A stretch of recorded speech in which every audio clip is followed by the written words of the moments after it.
A very good morning. You're watching News X and I'm Shivani Singh. Russian President Vladimir Putin will begin his two-day visit to India today.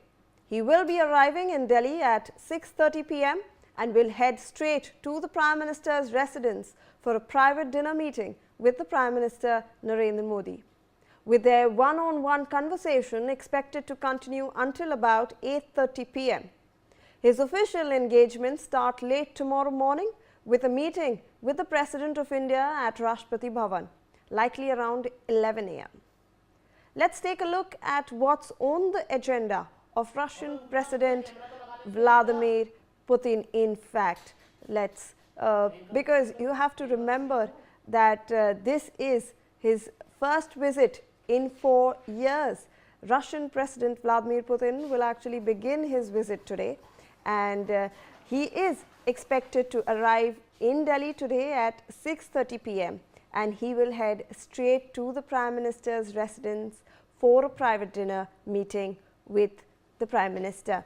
And after this, his official engagements actually begin tomorrow morning with the President of India at Rashtrapati Bhavan, likely around 11 a.m. So when we now look at his schedule, we will look at some of the things that he is likely to be doing. This involves signing of key contracts. This also involves issuing a joint statement with India, and a lot of things are in fact expected in this entire two-day meeting. Now let's in fact look at that schedule of Vladimir Putin, the Russian president. So when we look at what's on his schedule for the two-day visit, which is very important, first, what's on the agenda? Defense cooperation. We have been emphasizing on this because the Russian version is that they are pushing for additional S-400 air defense systems and Su-57 stealth fighter jets. So this is something that the Russian side is pushing for, and Indian version is that they also want to expand S-400 procurements and the Su-57 talks as alternatives to Western jets. So this is something that they will be in fact looking at. This is one of the areas of cooperation. Then we are also looking, the Russian version is looking at finalizing the RELAWS logistics pact for mutual basing and refueling. So we have spoken about how the RELAWS pact was just ratified by Russia days before Vladimir Putin's visit to India, and Russia is looking to finalize that pact with India.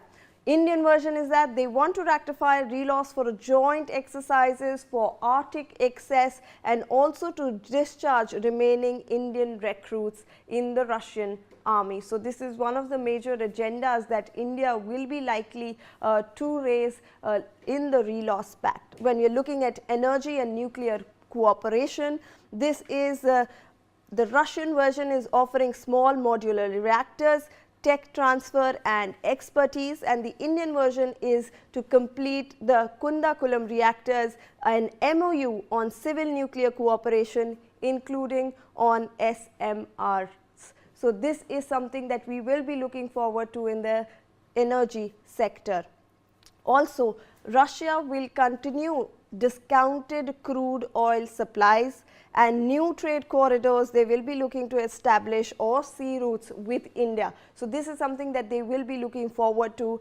India wants to insulate energy imports from the US sanctions and also boost renewables and joint ventures. So this is something that India will be looking forward to when it is in talks with Russia. This is on the energy and nuclear cooperation funds. So next, when we look at more sectors of cooperation, we will look at trade and economic cooperation. The trade target, we are looking at $100 billion of bilateral trade by 2030. That's the aim that India and Russia are looking towards. They also, Russia wants to increase the imports of Indian pharma, food and engineering. So these are the three sectors that Russia is looking to increase their imports in. Also, India is looking to address trade imbalances like the oil import skew that is present currently.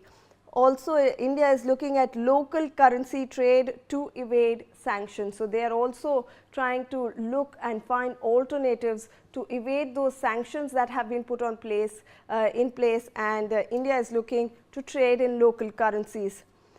On the trade and economic front, we also have the Russian version where they are trying to promote the rupee ruble settlements to counter the dollar dominance, and India-Russia Business Forum. India is looking at labor mobility MOU for Indian workers in the Russian sectors and also investments in infra and tech. So, this is what India and Russia are looking towards in the economic sector. Now, when we look at global and regional cooperation, Russia is looking for exchanges on BRICS, on SCO, and it is also looking forward to that joint statement on strategic partnership. So, that joint statement will be very important. We might get it tomorrow. And India is looking to cover regional stability. So, the Indo-Pacific region, the Arctic region and multipolarity without alienating the West. So, that is what India is looking forward to. It wants a multipolar world without alienating the West. Also, Russia, Russia, when we are looking at those joint statements, it wants an exchange on BRICS and SCO. Remember that India forms a major partner in these organizations, and Russia also wants to expand on that cooperation. Can we have the next slide, please? I believe I believe that's all the areas of cooperation that we are looking forward to in this two-day summit.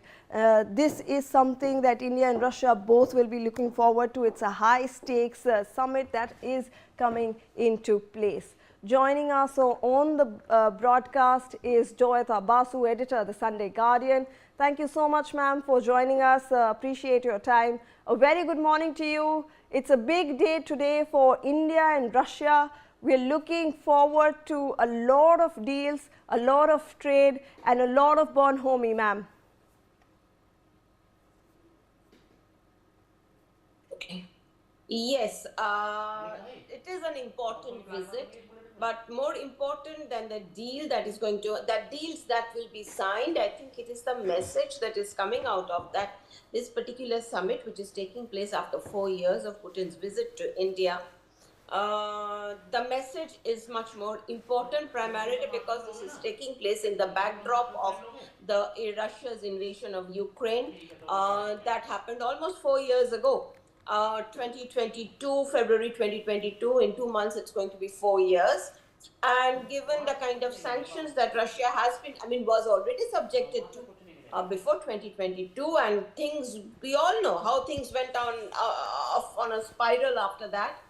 And we also know the kind of pressures that have been coming on India because of its dealings with Russia, because of its vote at the United Nations Security Council and at the UNGA. Even though the fact is that India has been constantly talking about, this is not the era of war, and even Mr. Modi has been advising Mr. Putin in terms of it is time to strike a peace deal. In spite of that, the kind of pressures that we have gone through, the pressures that are coming still now, because we have been buying Russian oil, even though the fact is that the purchase of the oil, China purchases much more than we do. Turkey is a major buyer. Even other European Union powers are major buyers of oil. So the thing is the pressures that are coming are only coming on us. Okay, and we have seen what is going on in the US ever since Mr. Trump has come to power. He has been using India by buying Russian oil as an excuse to basically use it as a stick to beat India with. Although his reasons are completely different. He is not doing anything with Hungary for that matter.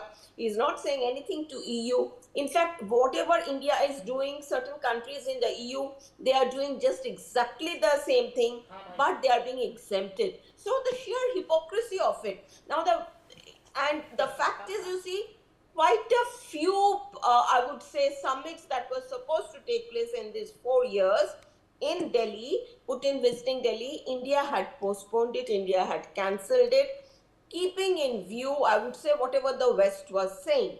So, but at the same time, the very fact that we have decided finally that enough is enough, let us go ahead with the summit, because after all, Russia has been an important strategic partner for us, and it is important to be friends with Russia given our regional balance that we have to maintain. We cannot have both China and Russia against us in our neighborhood, and Pakistan basically the go-between, or as their pet dog. We can't have that. So we have to keep the Russian bear on our side. So the whole point is, so you see, it is much more than what these deals are nothing. If you ask me, I mean, because when it comes to actual trade, India-Russia trade is very low in volume compared to any other the major power. So trade is not that important. And what I would like to watch it, I would like to see is the defense deals in particular. Because when it comes to India and Russia, before the oil came into play, ever since Russia started selling us discounted oil, the mainstay, the main pillar of India-Russia relations has been defense. All right, but you see, there are two sides to it. There are positives and there are negatives. As if you have noticed, before, I would say, 2014, we were all keeping our eggs in one basket, and that is the Russian basket. Our dependence on Russian material, material, I'm talking about defense equipment, was to the extent of about 80 to 90%. Now, which is disastrous. That kind of defense dependence Pakistan has on China currently, 80% dependence. Now, that after Mr. Modi came to power and we started diversifying our source of purchase of our equipment, defense equipment, it went down to 60%. Currently, it is 36%, which means we have reduced it to a large extent. And number one, we are diversifying. We are buying from the French, we are buying from some from the US, of course. We are also making at home. So gradually, the whole idea is that whatever we are buying from Russia, we have to bring it down to a very low level. You see, there is one particular aspect of depending on Russia, the problem of depending on Russia, supply chain resilience problem. There's a supply chain disruption that has taken place. Certain equipment that India has been buying, defense equipment India has been buying, particularly from Russia.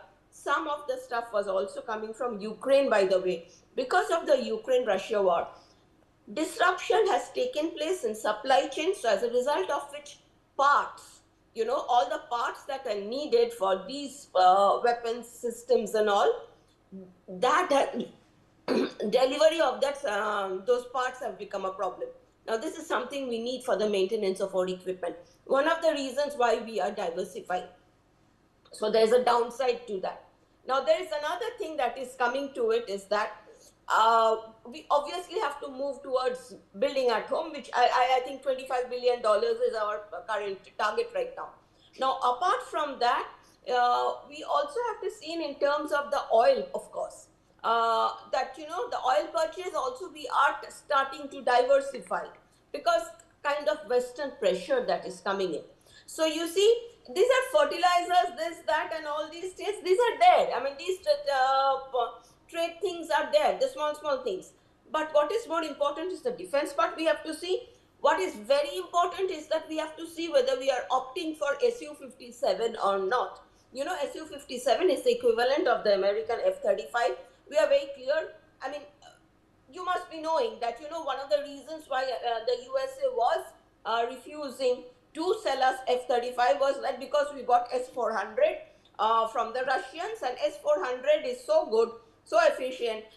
They can read that code. I mean, F-35, the stealth aircraft and all, certain codes they can read. So the Americans were very unhappy with that fact that we opted for the missile defense shield of S-400.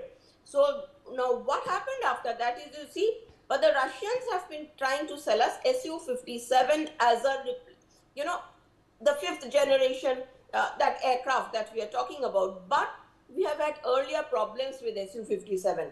Now, what are we going to do now? That is something I would really like to know. The other thing that I would like to see is that what is happening with the S-500, because the Russians are now pushing for S-500 to us. Now, this is something, it will not go down well with the West.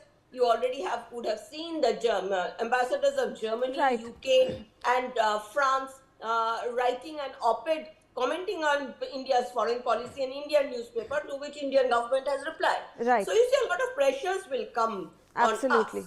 So this is what we have to see the visit in the context of. Absolutely, ma'am. In fact, please, I'll request you to stay on with us. I'd like to introduce